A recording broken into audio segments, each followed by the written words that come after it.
Big sight, new paint. Been a long time coming, you know what I'm saying? Get boom, yeah, we get it together, all eyes on me, you know what I'm saying? It's just history in the making, baby, you know what I'm saying? Me and Boom finna turn up, alright? Gotta get these other extras so we can put them in there, set the shot up, you know what I mean? So she had to sign it off right now. Represent the legendary Outlaws. We still here, 20 years later, still pushing. I was in the studio when he was recording All Eyes on Me. The first song, Niggas look mad. Y'all supposed to be happy on screen. Y'all niggas look like y'all. the first song I heard him record, picture me rolling in my 500 Benz. I got no love for them niggas, ain't no need to be friends, dog. Ambitions are right out there. His impact on the world, on the community, on people, on hip hop is epic. The music he made 20 years ago actually affect people and their soul and how they view life is more relevant now. We've been in the game 20 years, never been on no major label, you know, got our own label, been on featured on over 75 million records. We've been the underdogs this whole time, and I love it like that. It's a heavy torch, baby. We're gonna keep carrying it. All right, Outlaw for life, all eyes on me. Stay tuned. Yeah. The legacy of Tupac Shakur. How old was he when he passed away? Like 20, 25? Art is supposed to inspire us to create, and that's exactly what he did with his life. So I would hope that with this film, it also magnifies who he was as a human being holistically, which was a creator, and it inspires people to do the same, to leave and follow their purpose in life. Faith Evans, I've been a fan of hers for a long time, and I'm a singer myself. And the stuff that she does, she's like a jazz singer in R&B. It really, really made me want to play such a strong woman and honor her. She was like the Helen of Troy of hip hop, and it's an honor to play that. What's happening? What's happening? I'm Jamal Gravy Willard, and right now we're on the set. All Eyes on Me, Tupac movie. It's an honor to be playing Biggie's Phones again. That scene was the scene with me and Faith. You know, at that time I was married to Faith. And that scene is the scene with Tupac on the cover with Faith. So, you know, I got a little upset, you know, little things got out of hand. Tupac Shakur, that's a major impact on hip-hop itself, you know what I'm saying? He started Thug Life. So, you know what I mean, for the streets, that's a big thing for us, you know, starting Thug Life. You know, and as a matter of fact, he was the first Thug that cried. Yeah, that's real. Yeah, my name is Albert Daniels, but everybody calls me I'll Be Back.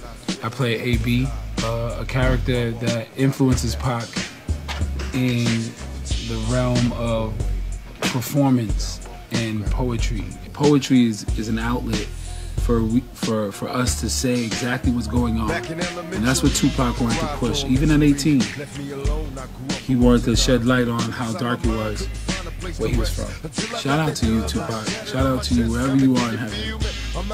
You pushed our minds. You did exactly what you said you was going to do. You inspired the people that get a chance to change the world. Thank you. Actually surreal. It's actually surreal. Coming up, I came up on the West Coast until I was about 10, 11. So all I heard was all Death Row stuff. And seeing the story of Tupac and Snoop and Dre and Suge unfold.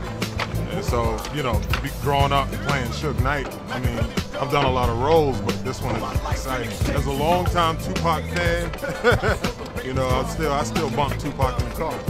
You know what I mean? So to get this call was like, you know, you serious?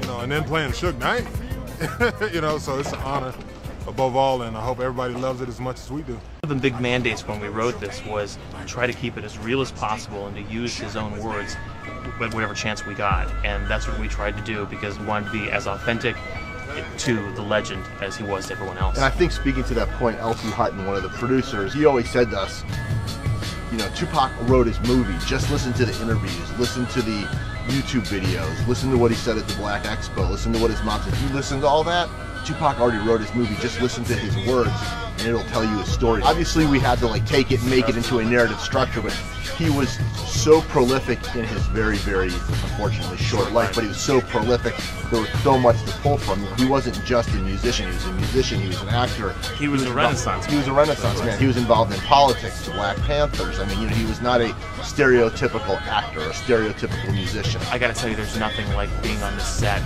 of a film that you wrote, and more than anything else, a film that you're proud of. I mean, this is our first day on the set. We've been writing all week, coming to set and seeing this, and this is exactly how we envisioned this when you're putting it on the page.